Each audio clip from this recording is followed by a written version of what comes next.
나랑 자야 해. 내가 회장 며느리가 될 거야. 빨간 드레스를 입은 여자가 남자의 와이셔츠를 미친 듯이 찢어버렸어요. 날카로운 손톱이 하얀 천을 갈기갈기 찢으며 붉은 자국을 남겼죠. 호텔바에서 벌어진 충격적인 광경이었습니다. 그런데 더 놀라운 건 이 여자가 대기업 부장이라는 거였어요. 그것도 자신이 부리던 계약직 평사원에게 이런 짓을 하고 있었죠. 이번 영상에서는 거지로 변장한 재벌 시어머니가 진짜 천사 같은 며느리감을 찾아낸 충격 실화에 대해서 들려드리겠습니다. 시작하기 전 구독과 좋아요 눌러주시면 언제나 실제 숨겨진 금빛 사연들을 들려드려요. 삶이 남긴 금빛 같은 순간, 금빛 사연입니다. 한빛화재 본사 14층 사회공헌팀 사무실, 겨울 해가 일찍 기울어 창밖은 이미 어스름했죠. 형광등 불빛 아래 미정이 혼자 남아 서류를 정리하고 있었어요. 29 나이답지 않게 깊게 패인 눈가의 주름이 그녀가 얼마나 힘든 시간을 보내왔는지 말해주는 듯 했습니다. 낡은 검은색 코트는 올 곳곳이 풀려 있었고 구두 뒤축도 한쪽이 닳아 기울어져 있었죠. 아직도 안 갔어? 가난 코스프레도 정도가 있. 지연이 문을 거칠게 열며 들어왔어요. 명품 코트에서 풍기는 향수 냄새가 사무실을 가득 채웠죠. 32살 마지연 경영지원본부장, 회사에서 가장 젊은 임원이자 가장 무서운 사람이었습니다. 미정이 고개를 들어 조용히 인사했지만 지연은 코웃음을 쳤어요. 내일부터 달동네 연탄 배달이야. 내가 전담해. 미정의 얼굴이 당황스러움으로 굳어졌죠. 그건 제 업무가 아닌데요. 목소리가 작게 떨렸습니다. 거부하면? 업무 태만으로 징계위원회 회부야. 선택해. 지연이 미정의 책상 위에 놓인 아버지 병원비 고지서를 손가락으로 톡톡 치며 비웃었어요. 월급도 제대로 못 받는 주제에 무슨 배짱이야? 그때 엘리베이터에서 누군가 내렸습니다. 허름한 차림의 노인이었죠. 찢어진 점퍼에 때 묻은 모자, 구걸하는 손에는 빈 깡통이 들려 있었어요. 경비원이 막으려 했지만 노인은 이미 사무실 앞까지 와 있었습니다. 밥 좀 추워서. 떨리는 목소리로 노인이 말했어요. 저 더러운 거지. 당장 쫓아내. 지연이 소리쳤어요. 경비원들이 달려들어 노인을 끌어내려 했지만 미정이 벌떡 일어났습니다. 잠깐만요. 그녀는 자신의 가방에서 10,000원짜리 한 장을 꺼내 노인의 손에 쥐어줬어요. 따뜻한 거 드세요. 할머니. 선영은 속으로 놀랐습니다. 이 아이가 가난해 보이는데도 선뜻 돈을 내주다니. 떨리는 연기를 하며 고개를 숙였죠. 고맙습니다. 아가씨. 미쳤어? 회사 이미지 생각 안 해? 지연의 목소리가 날카로워졌어요. 내일 연탄 배달 못하면 넌 끝이야. 알아들었어? 미정은 대답 대신 고개만 숙였습니다. 창밖으로 차가운 겨울바람이 불었고 그녀의 마음도 얼어붙는 것 같았죠. 하지만 거지 할머니를 바라보는 미정의 눈빛만은 여전히 따뜻했습니다. 누가 진짜 천사인지, 누가 악마인지 이 차가운 겨울밤은 이미 알고 있는 것처럼 보였어요. 다음 날 아침 8시 한빛화재 구내식당은 직원들로 북적였어요. 미정은 구석 테이블에서 김밥 한 줄을 천천히 먹고 있었죠. 어제 노인에게 준 10,000원이 그녀에게는 이틀치 점심값이었지만 후회는 없었습니다. 어제 그 거지한테 돈 줬다며? 미쳤어? 동료 수진이 쟁반을 내려놓으며 앉았어요. 27살 김수진은 미정과 동기였지만 벌써 대리로 승진한 상태였죠. 미정이 조용히 고개를 들자 수진은 한숨을 푹 쉬었습니다. 너 같은 애들 때문에 거지들이 더 들끓는 거야. 착한 척하면 뭐해? 결국 호구 취급만 받잖아. 그때 구내식당 한쪽에서 웅성거림이 들렸어요. 지연이 들어오자 직원들이 일제히 고개를 숙였죠. 그녀 옆에는 낯선 남자가 있었는데 평범한 회색 정장에 수수한 인상이었습니다. 정혜상, 새로 들어온 계약직 사원이었죠. 오늘부터 사회공헌팀에서 일하실 정혜상 씨예요. 잘 부탁드립니다. 혜상의 목소리는 나직했지만 어딘가 품위가 느껴졌어요.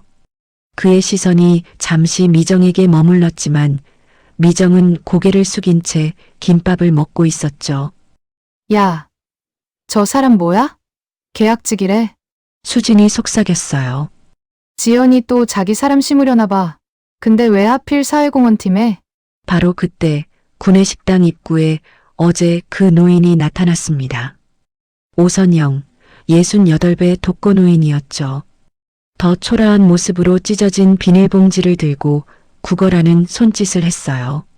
사실 그녀는 달동네 냉골방에서 혼자 살아가는 가난한 할머니였는데 복지 사각지대에 놓여 아무도 돌봐주지 않는 처지였습니다. 밥 좀. 어제 그 아가씨가 경비원들이 달려들었지만 미정이 벌떡 일어났어요. 그녀는 자신의 김밥 절반을 비닐봉지에 담아 할머니께 건넸죠. 할머니, 여기서 이러시면 안 돼요. 제가 밖에서 뵐게요. 내가 대체 뭐야? 자선사업가야? 지연의 차가운 목소리가 식당을 얼렸어요. 그녀는 미정 앞으로 다가와 김밥을 바닥에 내던졌습니다. 회사 이미지 망치려고 작정했어. 아니면 정말 바보야? 김밥알이 바닥에 흩어졌고 선영은 떨리는 손으로 그것들을 주워 담기 시작했어요. 미정이 무릎을 꿇고 함께 줍자 지연이 비웃음을 터뜨렸죠. 봐. 다들 잘 봐. 이게 착한 척하다가 망하는 인간의 모습이야. 하지만 혜상은 조용히 자리에서 일어나 미정 옆에 쪼그려 앉았어요. 그도 김밥알을 줍기 시작했죠. 순간 식당이 조용해졌습니다. 뭐 하는 거예요? 정혜상 씨? 지연의 목소리가 날카로워졌어요. 하지만 혜상은 담담하게 대답했죠. 떨어진 음식을 줍는 것 뿐입니다. 선영은 속으로 놀랐어요. 저 젊은 남자도 자신을 도와주다니. 세상에는 아직 따뜻한 사람들이 있는 것 같았습니다. 특히 미정이라는 아가씨는 정말 천사 같았어요. 오늘부터 넌 달동네 연탄 배달이야. 못하면 짐 싸. 지연이 미정에게 차갑게 말하고 돌아섰어요. 구내식당은 다시 웅성거리기 시작했고 선영은 김밥이 담긴 비닐봉지를 꼭 쥔 채 밖으로 나갔습니다. 미정의 눈가에 눈물이 맺혔지만 그녀는 참았어요. 이 차가운 세상에서 선의를 지킨다는 것이 얼마나 어려운지 그녀는 이미 알고 있었으니까요. 이튿날 새벽 5시 미정은 아버지 병실에서 깨어났어요. 73세 아버지는 폐암 말기로 산소호흡기에 의지한 채 잠들어 있었죠.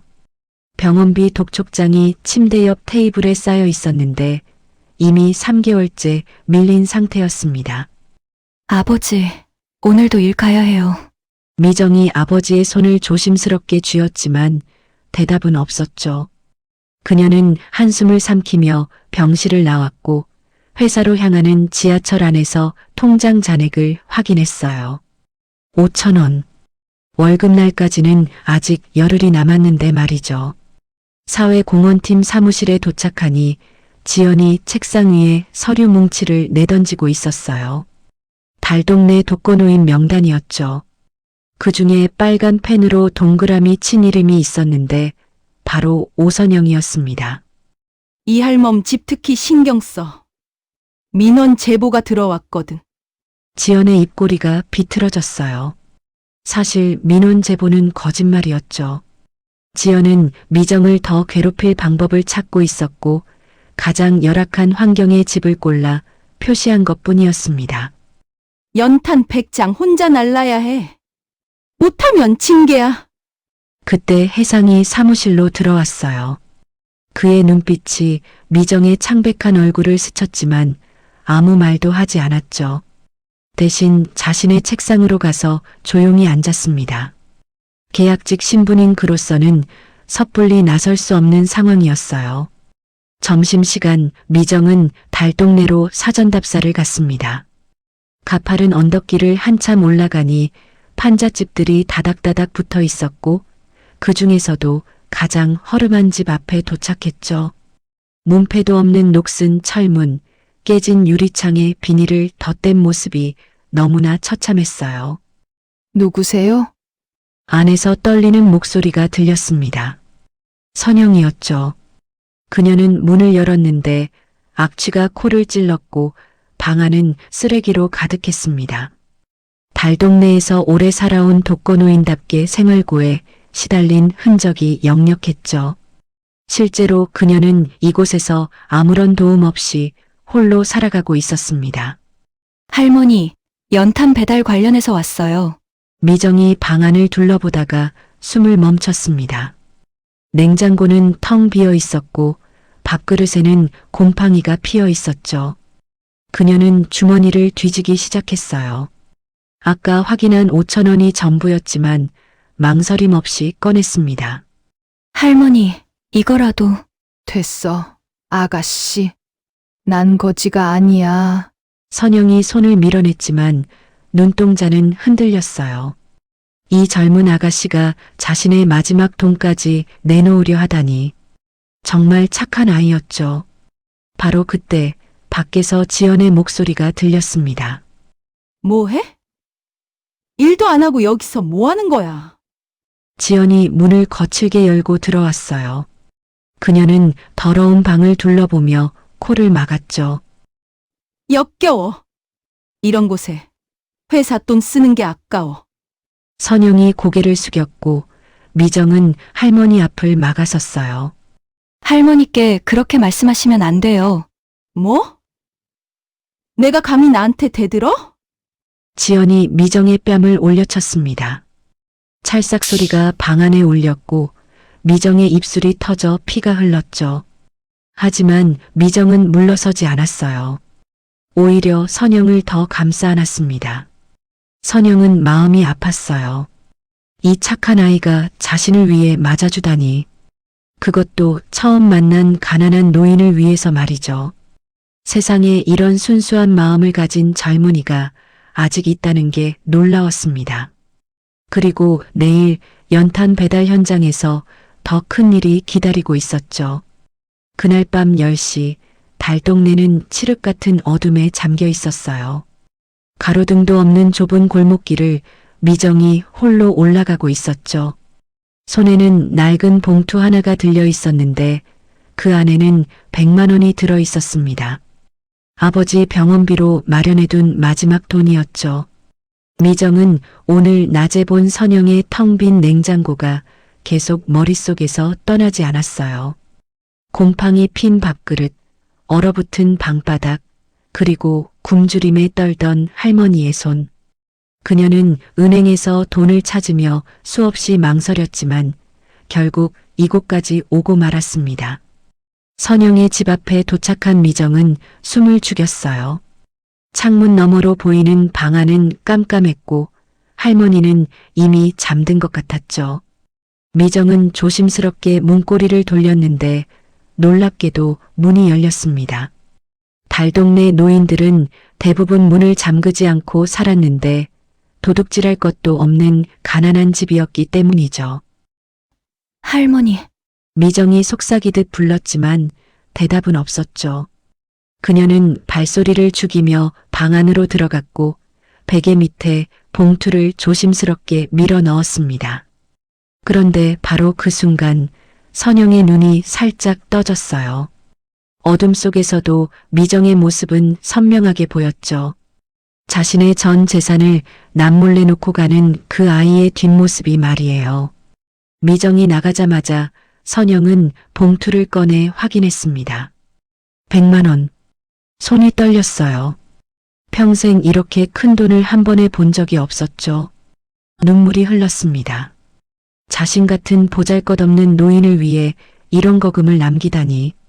게다가 아무 대가도 바라지 않고 자신이 준 것조차 숨기려 하다니. 이런 천사 같은 아이가 세상에 있구나. 선영은 봉투를 가슴에 꼭 안았어요. 복지관에서도 동사무소에서도 그 누구도 자신을 이렇게 돌봐준 적이 없었습니다. 오직 이 젊은 아가씨만이 진심으로 자신을 걱정해 주었죠. 다음 날 아침 미정은 평소보다 일찍 출근했어요. 어제 100만 원을 쓴 탓에 이제 정말 무일푼이 되었지만 마음은 오히려 가벼웠습니다. 할머니가 며칠이라도 따뜻한 밥을 드실 수 있을 거란 생각에 입가에 미소가 번졌죠. 윤미정, 오늘 연탄 배달 준비는 다 했어? 지연이 날카롭게 물었어요. 그녀의 눈빛에는 아기가 가득했죠. 오늘 연탄 배달 현장에서 미정을 완전히 망가뜨릴 계획을 세우고 있었습니다. 네, 준비했습니다. 미정이 조용히 대답했어요. 그녀는 아직 몰랐죠. 오늘 연탄 배달 현장에서 무슨 일이 벌어질지, 그리고 자신이 도운 그 할머니가 얼마나 중요한 사람인지 말이에요. 한편 달동네 냉골방에서 선영은 봉투를 다시 한번 확인했습니다. 100만 원이 분명했어요. 그녀는 결심했죠. 이 돈은 절대 쓰지 않고 간직하겠다고. 언젠가 이 아이에게 보답할 날이 올 거라고 믿으면서 말이에요. 혜상은 사무실 구석에서 미정을 지켜보았어요. 무언가 평소와 다른 그녀의 표정을 눈치챘지만 계약직 신분으로는 함부로 다가갈 수 없었죠. 그저 멀리서 지켜볼 뿐이었습니다. 오늘 연탄 배달 현장에서 모든 것이 시작될 예정이었어요. 미정의 선의와 지연의 아기가 정면으로 충돌할 그 순간이 다가오고 있었죠. 연탄 배달 당일 새벽 4시, 미정은 병원 복도 의자에서 깨어났어요. 아버지 병실에서 나온 의사가 그녀를 불러 세웠죠. 50대 후반의 주치의는 안타까운 표정으로 차트를 들여다보고 있었습니다. 윤미정 씨, 병원비가 4개월째 밀렸어요.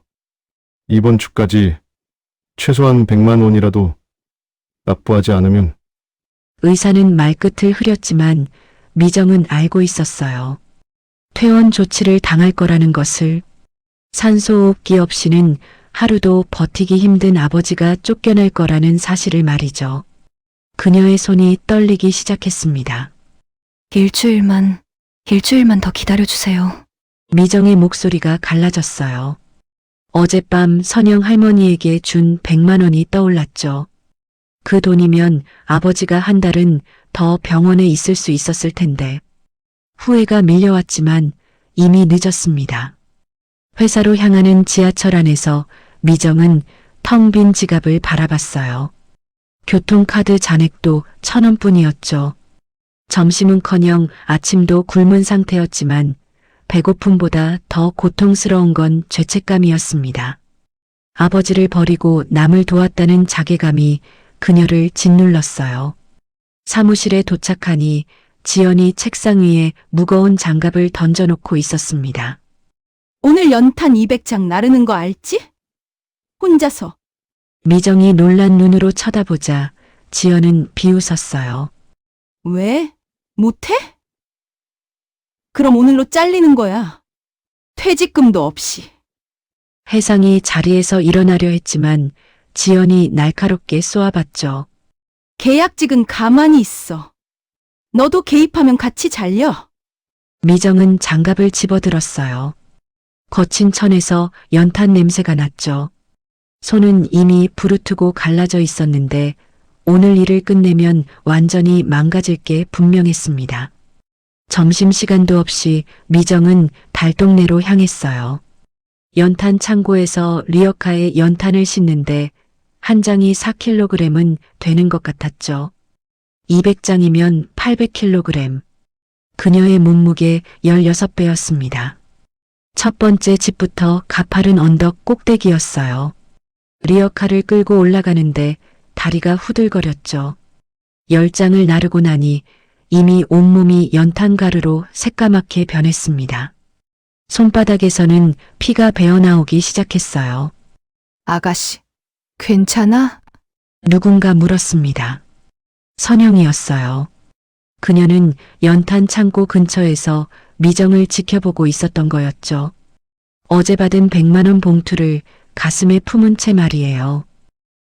할머니, 왜 여기? 미정이 숨을 헐떡이며 물었지만 말을 끝내지 못했어요.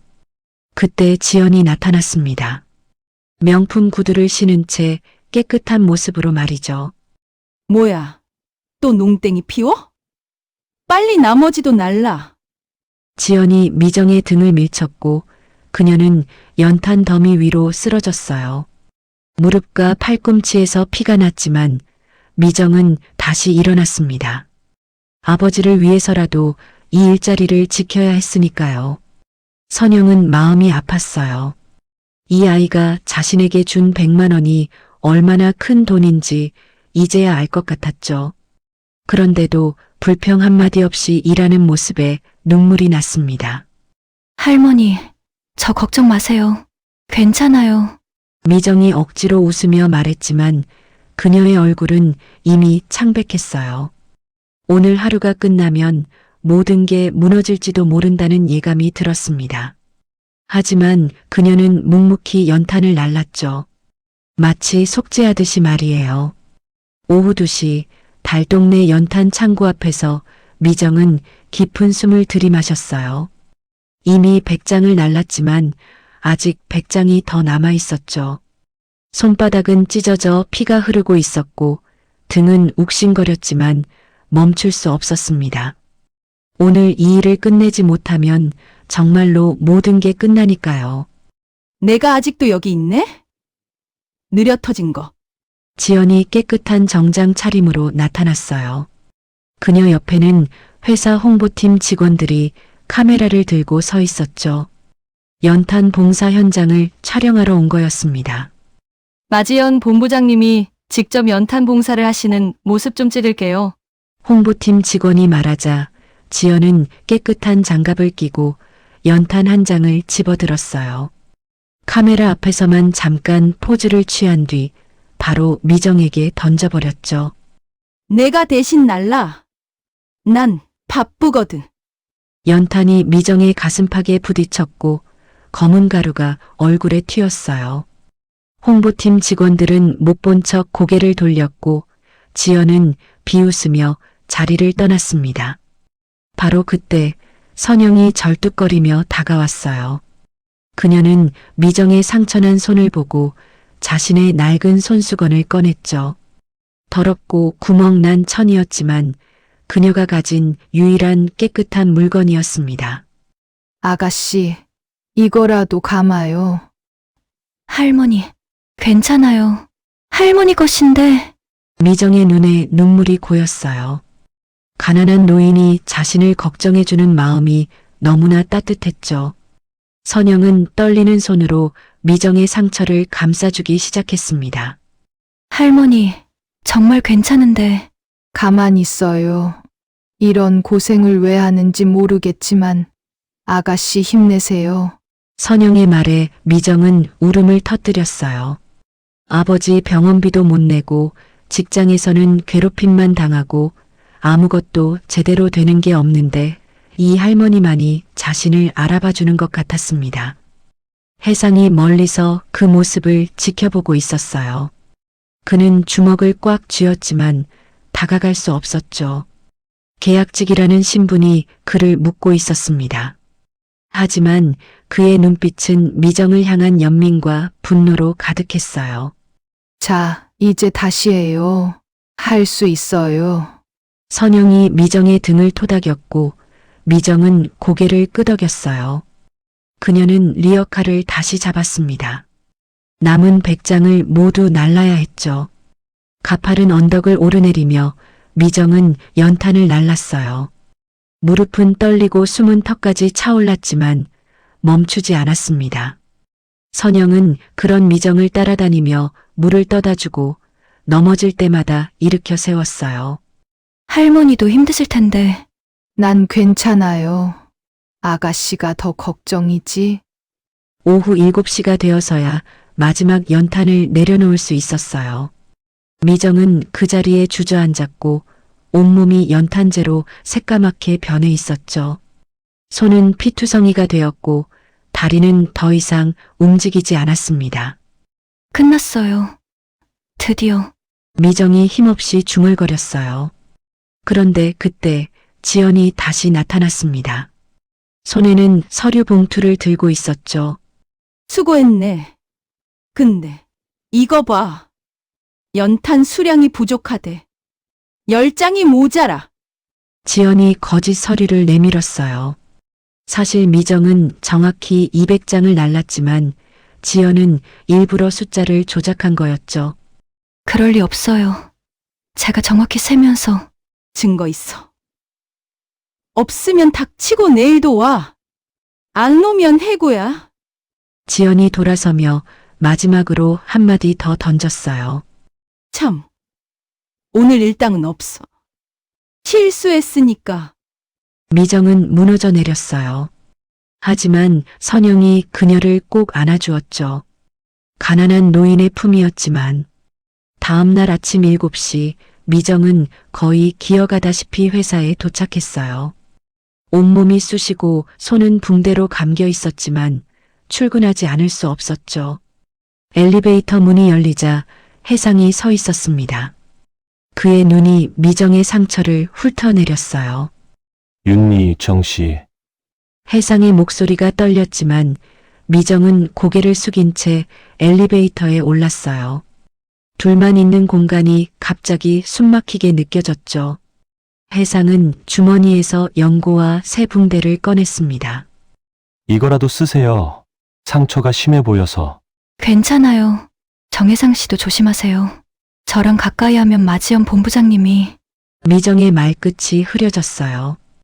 혜상은 그녀의 손을 조심스럽게 잡았습니다. 거친 붕대 사이로 느껴지는 그녀의 떨림에 가슴이 아팠죠. 신경 쓰지 마세요. 저는 괜찮으니까.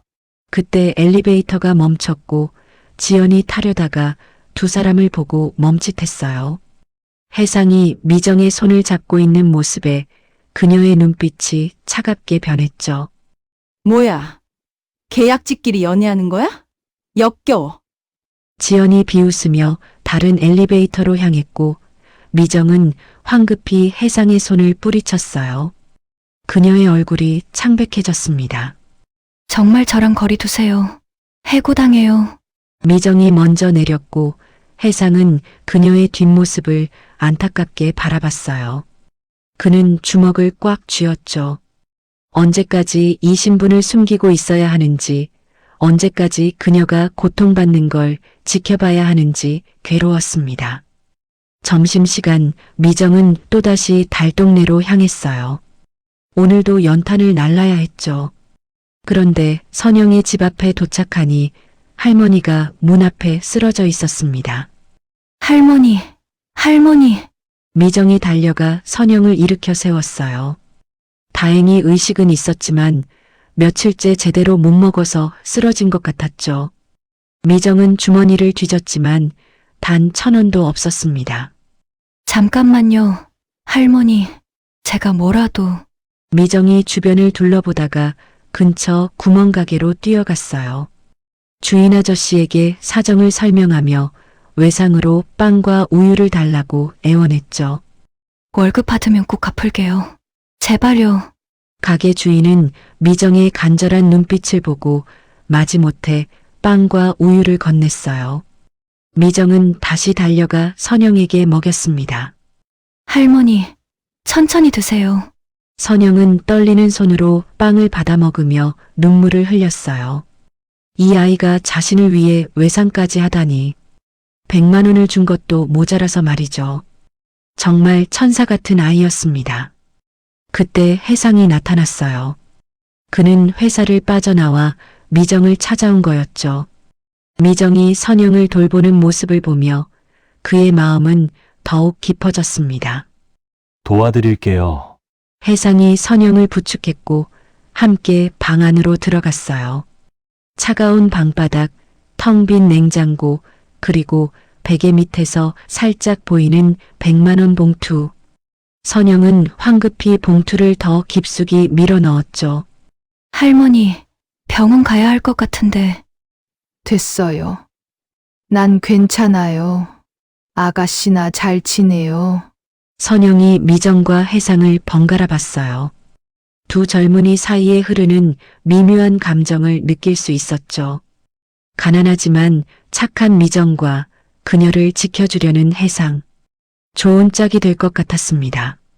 아가씨, 이 청년이랑 잘 지내봐요. 좋은 사람 같아. 선영의 말에 미정은 당황했고 혜상은 희미하게 웃었어요. 하지만 현실은 너무나 잔인했죠.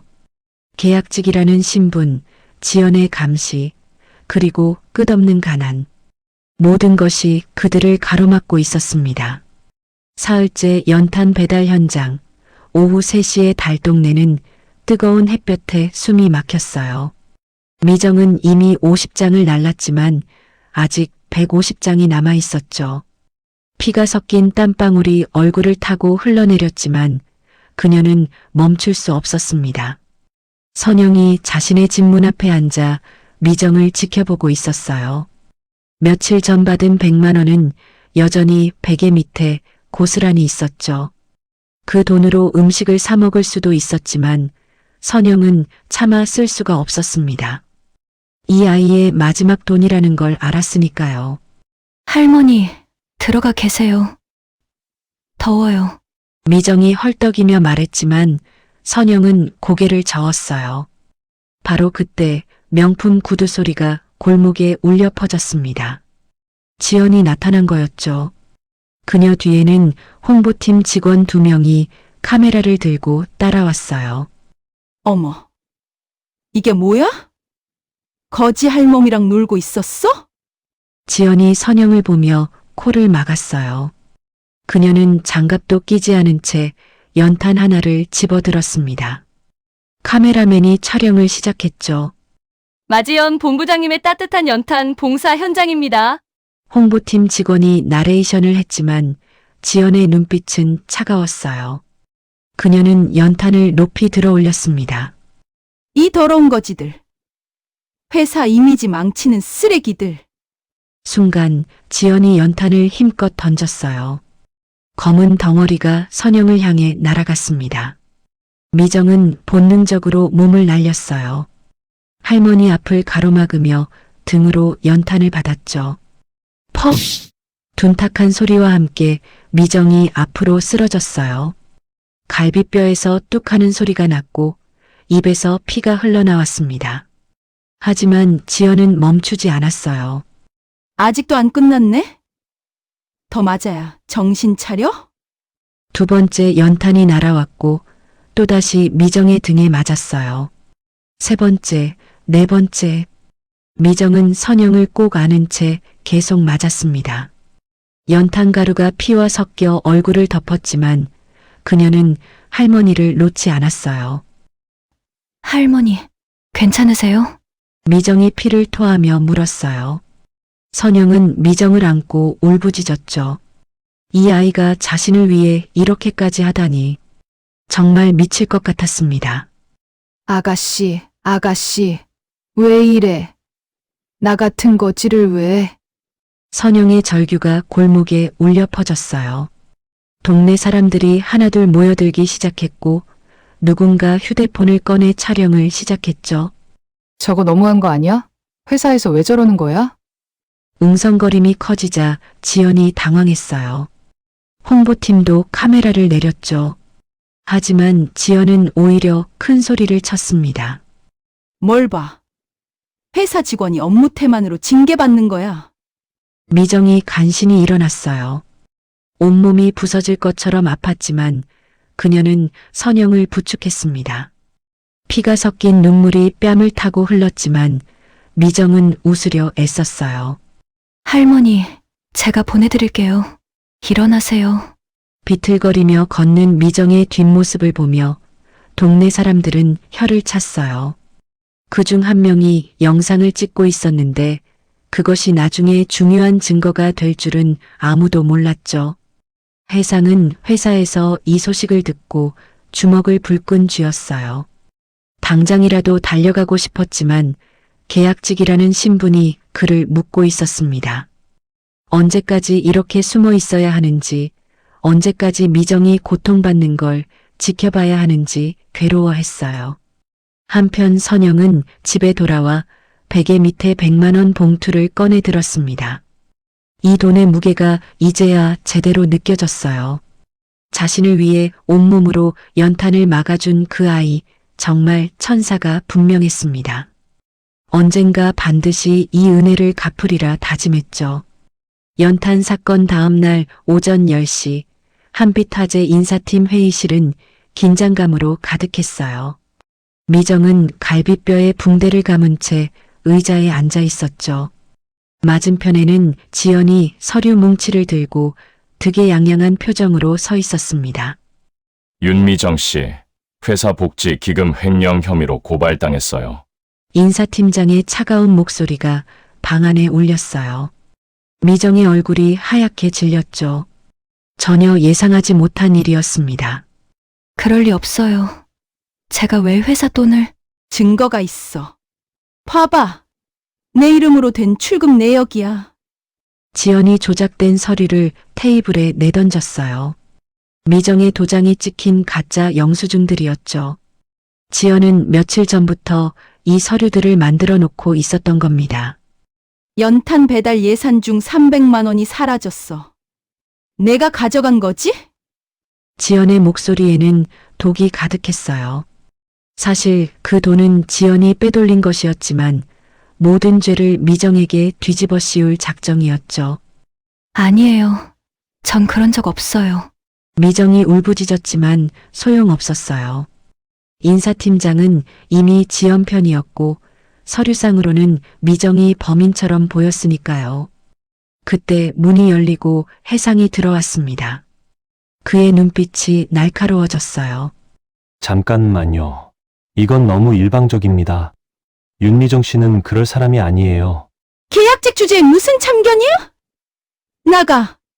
지연이 소리쳤지만 해상은 물러서지 않았어요.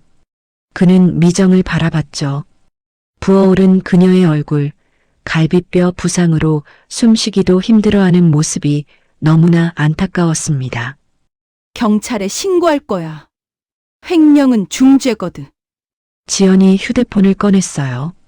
미정은 무너져 내렸죠. 정가자가 되면 아버지 병원비는커녕 다시는 일자리도 구할 수 없을 거였습니다. 바로 그때 밖에서 소란이 일어났어요. 선영이 비틀거리며 들어온 거였죠. 손에는 낡은 봉투를 들고 있었습니다. 잠깐만. 선영이 헐떡이며 말했어요. 지연은 코를 막으며 뒤로 물러났죠. 뭐야? 이거지 할멈은 왜 여기 있어?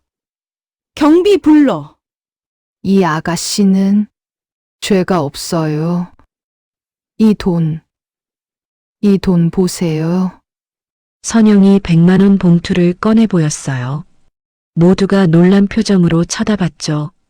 거지 같은 노인이 어떻게 이런 큰 돈을 가지고 있는지 의아해했습니다. 이 돈은 며칠 전에 이 아가씨가 나한테 준 거예요. 자기 돈을, 마지막 돈을 나한테 줬어요. 선영의 눈에서 눈물이 흘렀어요. 하지만 지연은 비웃었죠. 그래서 그게 횡령이랑 무슨 상관이야? 이 아가씨가 자기 돈도 남한테 주는데 회사 돈을 훔치겠어요? 말이 되나요? 선영의 절규가 회의실에 울려 퍼졌어요. 하지만 인사팀장은 고개를 저었습니다.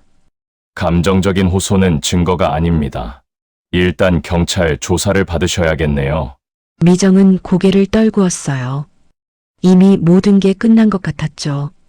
아버지는 병원에서 쫓겨날 것이고 자신은 감옥에 갈지도 모릅니다. 그런데도 후회는 없었어요. 적어도 선영 할머니는 며칠이라도 따뜻하게 지낼 수 있었으니까요. 해상은 주먹을 불끈 쥐었어요. 더는 참을 수 없었습니다. 신분을 밝힐 때가 온 것 같았지만 아직은 증거가 부족했죠. 일단 미정을 보호하는 게 먼저였습니다. 제가 보증 서겠습니다. 경찰 조사는 받되 구속은 안 됩니다. 내가 뭔데? 계약직이 무슨 보증을 서? 지연이 코웃음 쳤지만 혜상의 눈빛은 흔들리지 않았어요. 그는 미정의 손을 조심스럽게 잡았습니다. 믿어요. 진실은 반드시 밝혀질 거예요. 미정은 눈물을 흘리며 고개를 끄덕였어요. 선영은 그런 두 사람을 안타깝게 바라봤죠. 이 착한 아이들이 왜 이런 고통을 받아야 하는지 정말 참담한 심경이었습니다. 그날 밤 11시 미정은 병원 복도에서 무너져 내렸어요. 아버지가 퇴원 조치를 당한 거였죠. 산소호흡기를 떼고 휠체어에 실려 나오는 아버지의 모습은 이미 죽음의 그림자가 드리워져 있었습니다. 미정아, 괜찮아. 아빠는 아버지의 목소리는 거의 들리지 않았어요. 미정은 아버지의 손을 잡고 울부짖었지만 병원 직원들은 차갑게 돌아섰죠. 돈이 없으면 죽어도 상관없다는 듯이 말이에요. 집으로 돌아온 미정은 아버지를 침대에 눕혔어요. 하지만 산소호흡기 없이는 숨쉬기도 힘들어하는 아버지를 보며 그녀는 절망에 빠졌습니다. 휴대폰이 울렸어요. 회사 인사팀이었죠. 윤미정 씨, 내일까지 출근하지 않으면 자동 해고입니다. 횡령 혐의로 고소도 진행될 예정이고요. 전화를 끄는 미정은 주저앉았어요. 모든 게 끝났습니다. 일자리도 아버지도 자신의 인생도 모두 무너져 내렸죠. 그녀는 베개에 얼굴을 묻고 소리 없이 울었어요. 새벽 4시 누군가 문을 두드렸습니다. 선영이었어요. 그녀는 비틀거리며 들어왔죠. 손에는 여전히 그 100만 원 봉투를 들고 있었습니다. 아가씨, 이 돈 가져가요. 선영이 봉투를 내밀었지만 미정은 고개를 저었어요. 할머니 돈이에요. 저는 괜찮아요. 뭐가 괜찮아. 아버지가 죽어가는데. 선영이 갑자기 소리쳤어요. 미정이 놀란 눈으로 쳐다봤죠. 이 거지 할머니가 왜 이렇게 화를 내는지 이해할 수 없었습니다. 이 돈으로 약이라도 사. 산소통이라도 빌려. 뭐라도 해. 선영의 눈에서 눈물이 흘렀어요. 그녀는 이 착한 아이가 무너지는 걸 더는 볼 수 없었습니다. 하지만 미정은 여전히 받지 않았죠. 할머니도 힘드신데 제가 어떻게... 바로 그때 또 다른 방문자가 왔어요. 혜상이었습니다. 그는 헐떡이며 들어왔죠. 손에는 서류 봉투를 들고 있었어요. 미정 씨, 이거 마지연이 조작한 증거예요. 제가 몰래 복사했어요. 혜상이 서류를 내밀었지만 미정은 힘없이 고개를 저었어요. 이제 무슨 소용이에요. 이미 다 끝났어요. 끝나지 않았어요. 아직 싸울 수 있어요. 혜상이 미정의 어깨를 잡았지만 그녀는 무너진 영혼이었죠. 갈비뼈 부상은 여전히 아팠고 마음의 상처는 더 깊었습니다. 정혜상 씨, 그만하세요. 계약직인 당신도 위험해요. 미정의 말에 혜상은 입술을 깨물었어요. 한편 지연은 자택에서 와인을 마시며 웃고 있었어요. 휴대폰으로 미정의 해고, 서류를 확인하며 만족스러운 표정을 지었죠. 드디어 그 거지 같은 년을 쫓아냈네. 이제 정혜상만 내 것으로 만들면 돼. 지연은 정혜상이 사실 회장의 아들이라는 걸 어렴풋이 눈치채고 있었어요. 그래서 더욱 미정을 제거하려 했던 거였죠. 다시 미정의 집, 아버지가 가쁜 숨을 몰아쉬며 손짓했어요. 미정이 다가가자 아버지는 떨리는 손으로 그녀의 뺨을 쓰다듬었습니다. 미정아, 미안해. 아빠가 집만 아니에요, 아빠. 제가 미안해요. 제가 무능해서. 미정은 아버지를 안고 울었어요. 선영도 혜상도 그 모습을 보며 가슴이 찢어졌죠. 이 순수한 영혼이 악인들에게 짓밟히는 현실이 너무나 잔인했습니다.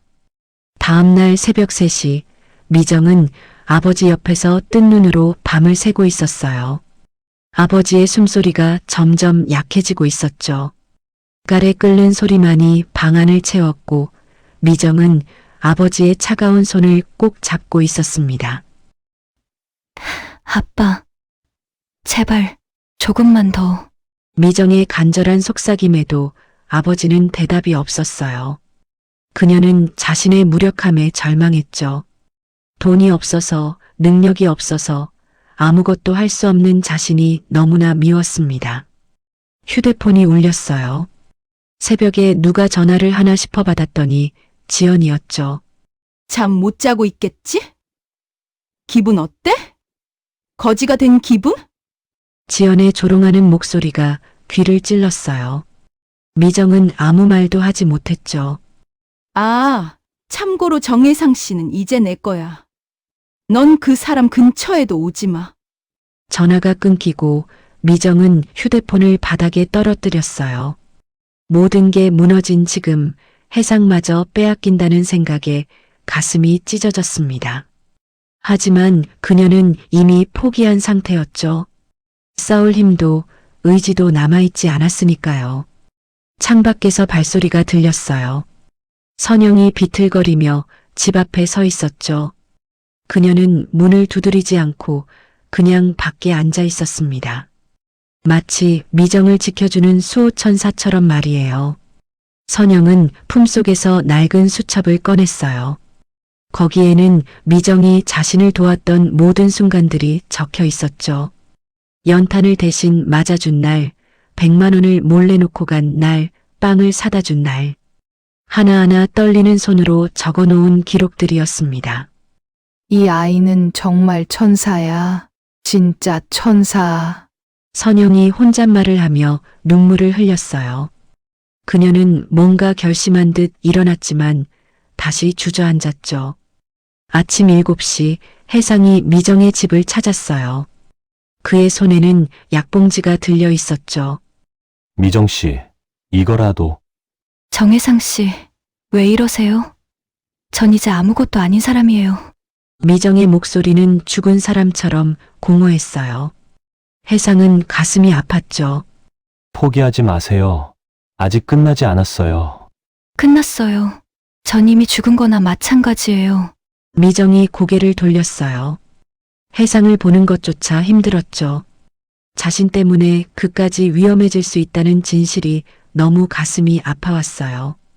바로 그때 동네 사람들이 웅성거리기 시작했어요. 누군가 연탄 사건 영상을 인터넷에 올렸다는 거였죠.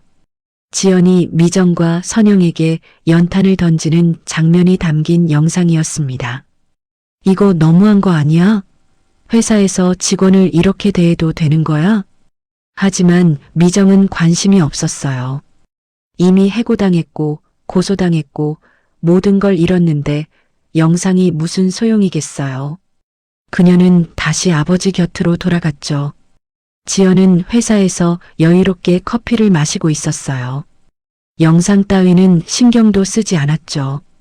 이미 법무팀을 동원해 무마할 준비를 마쳤으니까요. 어차피 돈이 이기는 세상이야.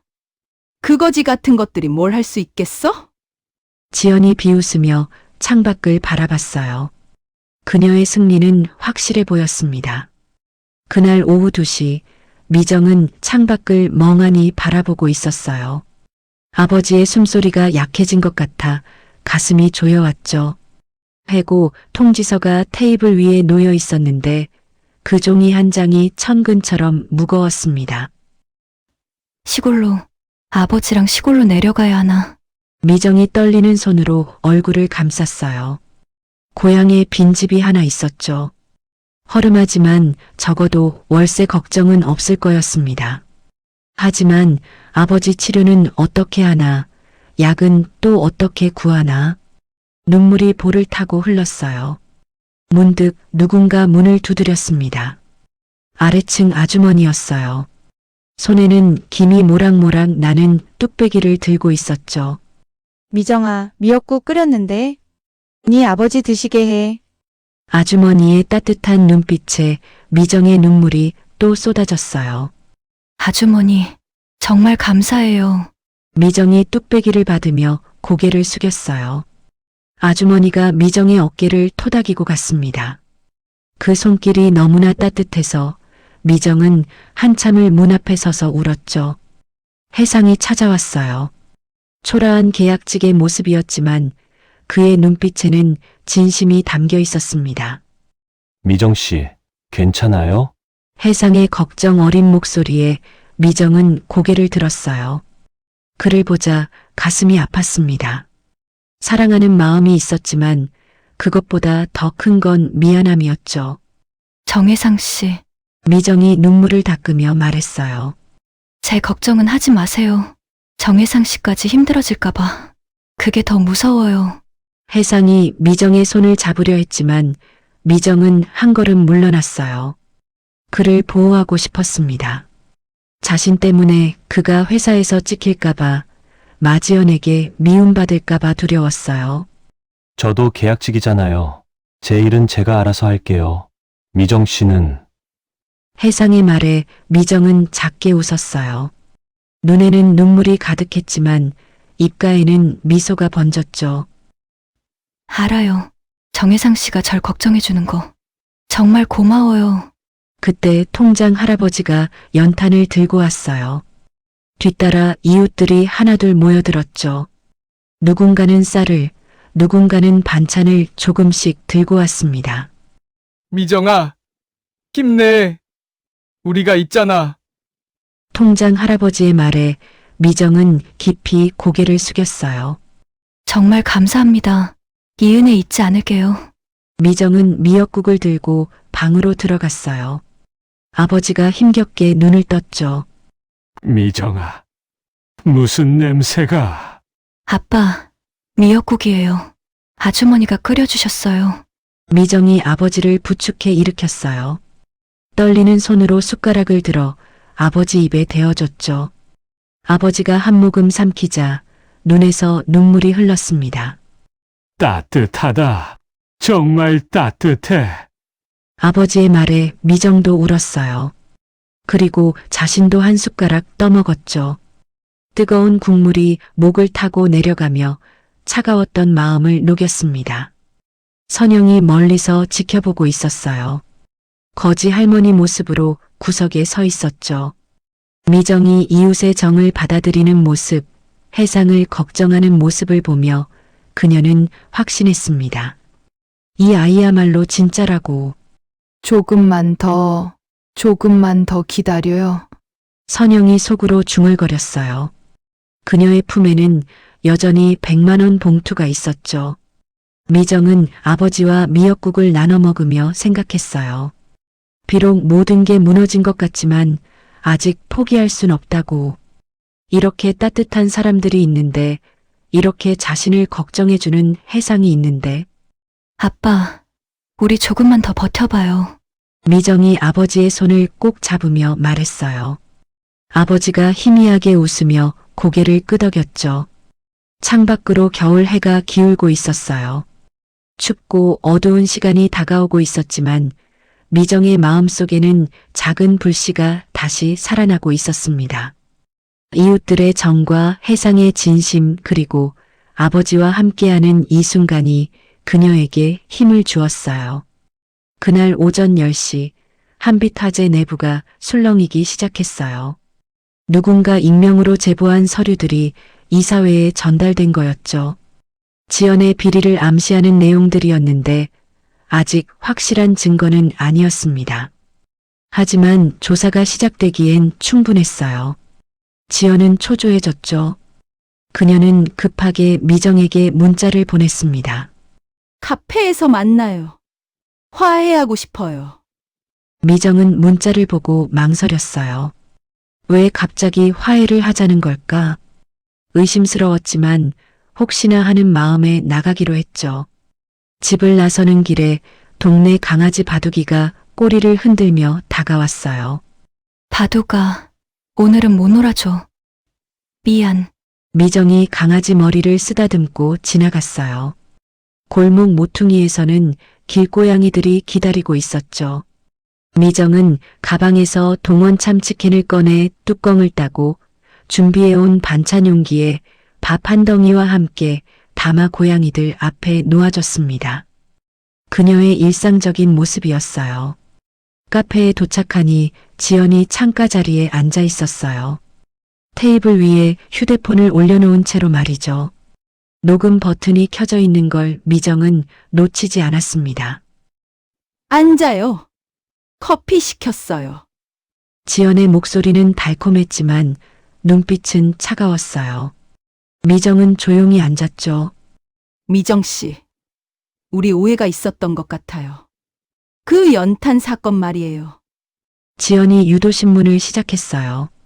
미정이 먼저 시비를 걸었다고 말하게 만들려는 거였죠. 그날 미정 씨가 먼저 나한테 대들었잖아요? 그래서 내가 화가 난 거고. 미정은 아무 말도 하지 않았어요. 그저 커피잔을 들어 한 모금 마셨을 뿐이죠. 뜨거운 커피가 목을 타고 내려갔지만 가슴은 차가웠습니다.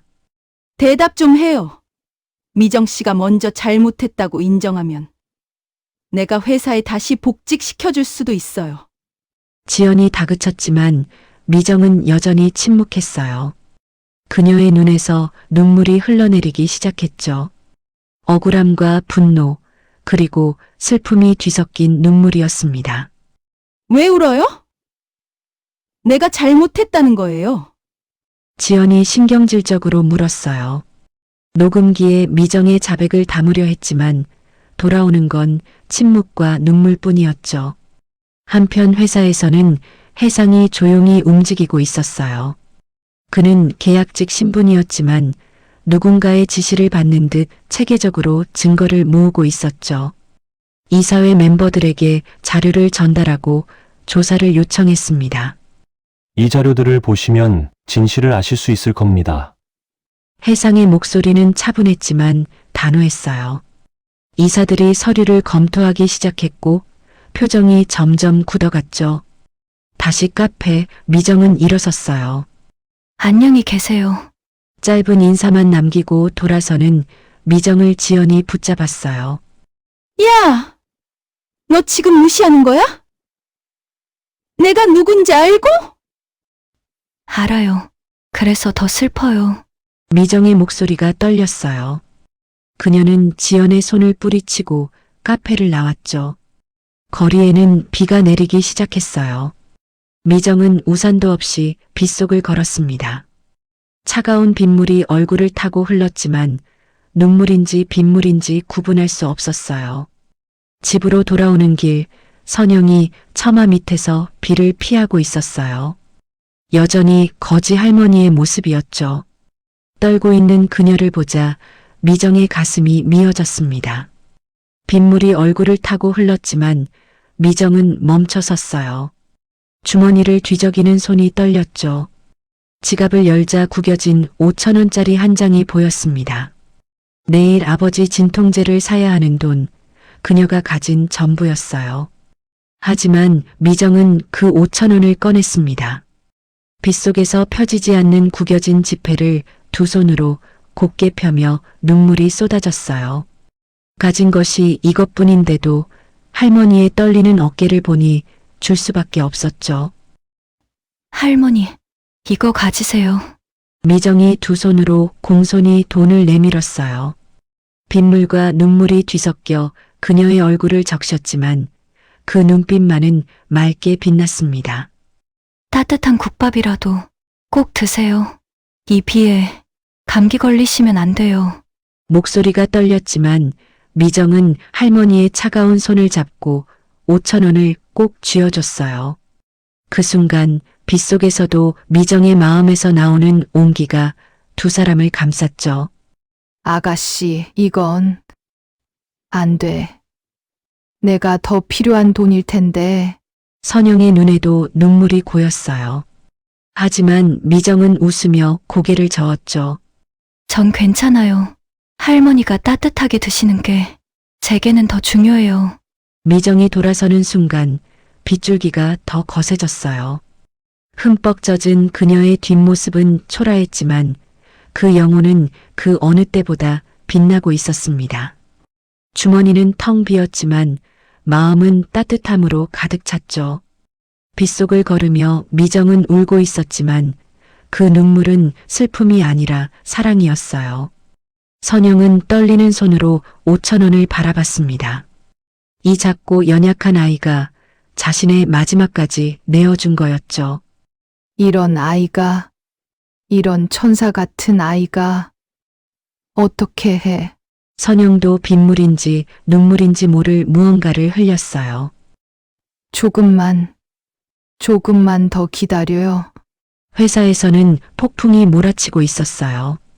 조작된 서류들이 하나둘 발견되고 진짜 범인이 누군지 윤곽이 드러나기 시작했죠. 그러나 지연은 더 큰 함정을 준비하고 있었지만 그날 저녁 6시 지연은 사무실에서 미소를 지었어요. 그녀는 우연히 극비 문서를 발견했죠. 정혜상이 회장의 아들이라는 사실을 말이에요. 후, 계약직인 척 연기했구나. 하지만 이제 너는 내 거야. 지연은 거울을 보며 립스틱을 진하게 발랐어요. 회장 아들을 손에 넣으면 이 회사는 자기 것이 될 거였죠. 그녀는 먼저 미정을 완전히 매장시킬 서류를 만들었습니다. 횡령 증거를 조작해 3천만 원을 빼돌린 것처럼 꾸민 거였어요.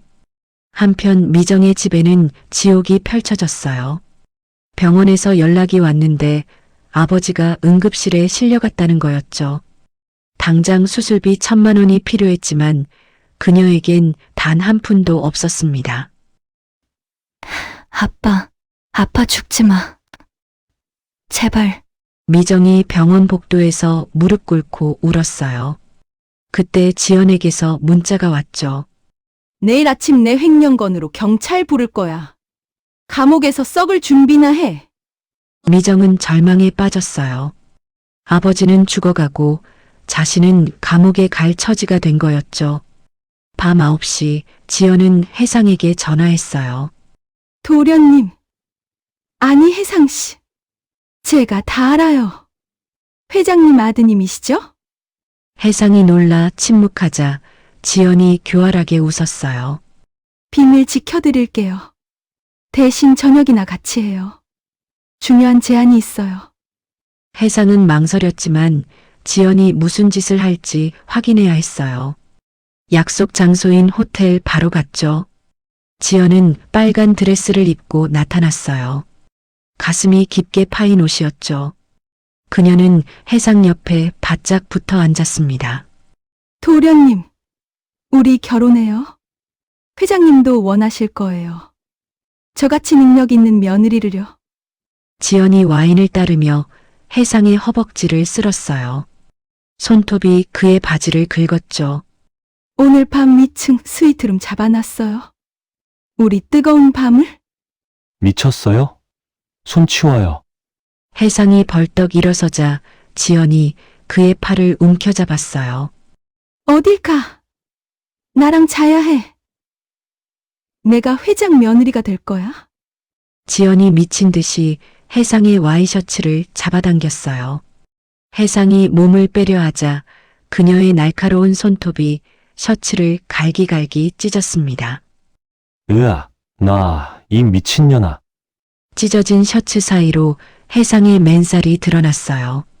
지연의 손톱 자국이 빨갛게 남았죠. 그녀의 눈은 짐승처럼 번뜩였습니다. 도망가 봐.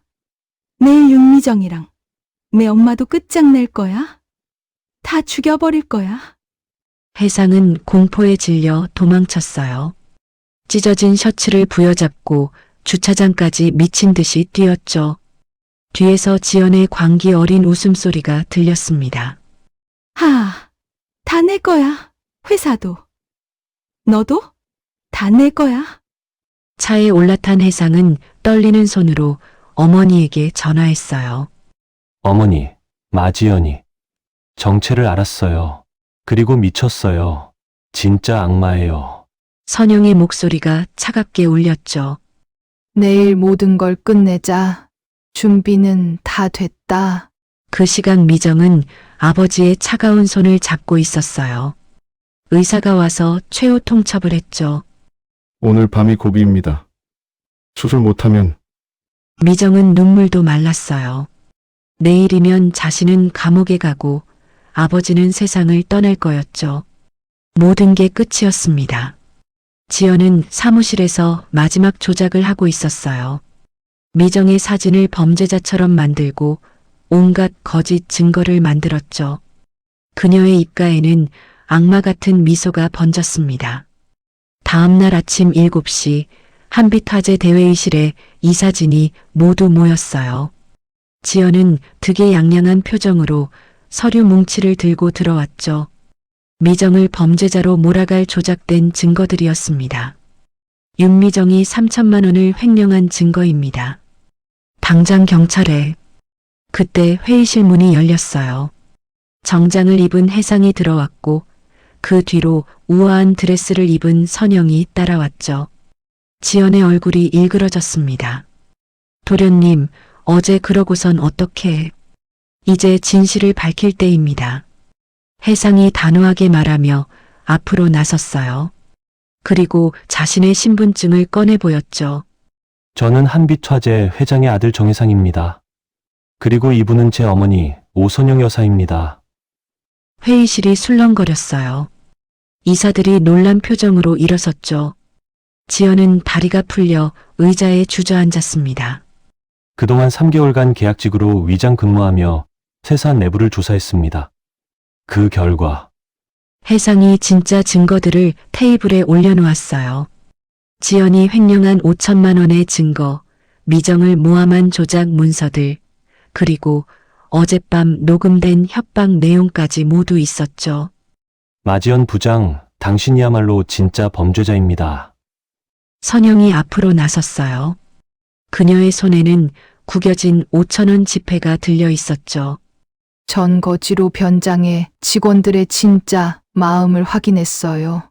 이 5천 원, 윤미정 씨가 제게 준 마지막 돈입니다.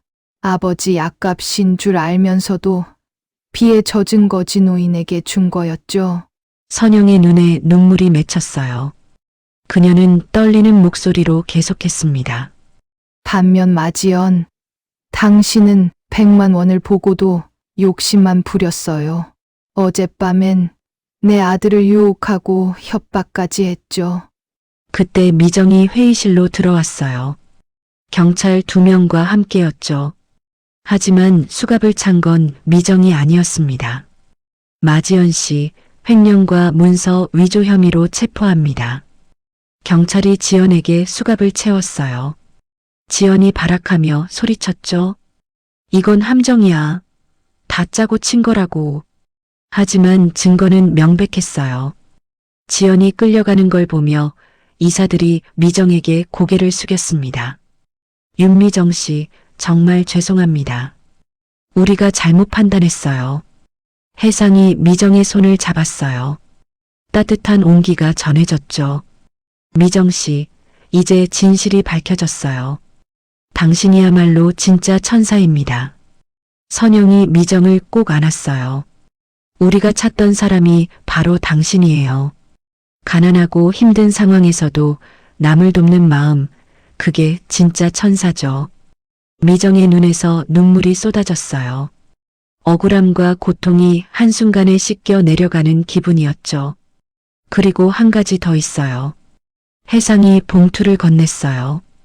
복직과 함께 부장 승진입니다. 연봉은 배로 올려드릴게요. 아버님 병원비는 회사에서 전액 지원하고요. 미정이 무릎을 꿇으려 하자 선영이 일으켜 세웠어요. 무릎 꿇지 마세요. 당신이 우리를 구한 거예요. 회사의 암덩어리를 제거해 준 거죠. 이사회 의장이 일어섰어요. 윤미정 부장님을 한빛화재 올해의 천사로 선정합니다. 상금 1억 원과 함께요. 회의실에 박수가 터졌어요. 미정은 믿을 수 없다는 표정으로 혜상을 바라봤죠. 혜상이 부드럽게 미소 지으며 그녀를 꼭 끌어안았습니다. 미정 씨, 그동안 정말 고생했어요.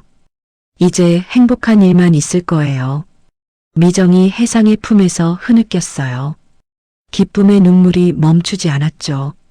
창밖으로 따뜻한 햇살이 비쳐 들어왔습니다. 어둠이 걷히고 새로운 아침이 시작된 거였어요. 병원에서 전화가 왔어요. 아버지가 기적적으로 의식을 되찾았다는 소식이었죠. 모든 게 꿈만 같았습니다. 선영이 미정의 손을 꼭 잡으며 속삭였어요. 우리 아들 잘 부탁해요. 당신 같은 며느리를 얻게 되어 정말 행복해요. 미정과 혜상이 서로를 바라봤어요. 그들의 눈에는 사랑이 가득했죠.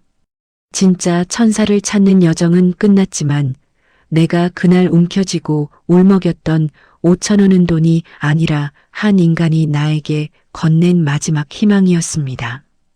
눈물 삼킨 5,000원. 내겐 보석이었다. 그 마음 하나 때문에 나는 다시 살아보기로 했습니다. 그리고 그 마음은 결국 모든 거짓과 악의를 이길 만큼 강한 진심이었습니다. 오늘도 금빛 같은 하루 되이소. 다음 사연에서 또 뵙겠습니다.